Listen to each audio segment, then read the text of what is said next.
ప్రజాపాలన ప్రజాపాలన అంటే ఏంటిదో కాదు. ఇగో గిదే. ప్రజలే ఆక్సిజన్ సిలిండర్లు మోసుకొని పోవుడు. ప్రజలే డాక్టర్ల అవతారం ఎత్తాలే. ప్రజలే కేర్ టేకర్లు కావాలి. ప్రజలు వాళ్ళ రోగాలు వాళ్ళే తగ్గించుకోవాలి. దాన్ని ప్రజాపాలన అంటారు. ఇక ఇంతకంటే మంచిగా ప్రజాపాలన ఇంకెక్కడుంటది చెప్పుండ్రి. వరంగల్ జిల్లాలో ఎంజీఎం దవాఖాన పరిస్థితి ఇది. ఒక్క ఆక్సిజన్ సిలిండర్ ను ఇద్దరు చిన్న చిన్న పాపలకు పెట్టిండ్రు. సరే పెడితే పెట్టిండ్రు, పిల్లలను కాపాడటానికి డాక్టర్లు ఒక ఆక్సిజన్ మొద్దునే వాడుతున్నారని అనుకుందాం జర్సేపు.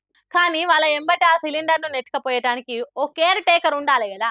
ఇప్పుడు ఏమవుతుంది అని చూసేటానికి ఓ నర్సు డాక్టర్ ఉండాలి కదా.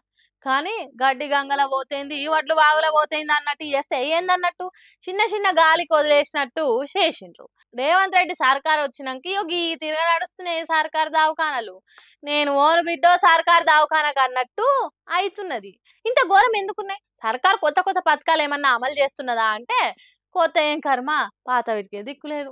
కేసీఆర్ కిట్లు లేవు, న్యూట్రిషన్ కిట్లు లేవు, ఆరోగ్యశ్రీ బిల్లులు లేవు.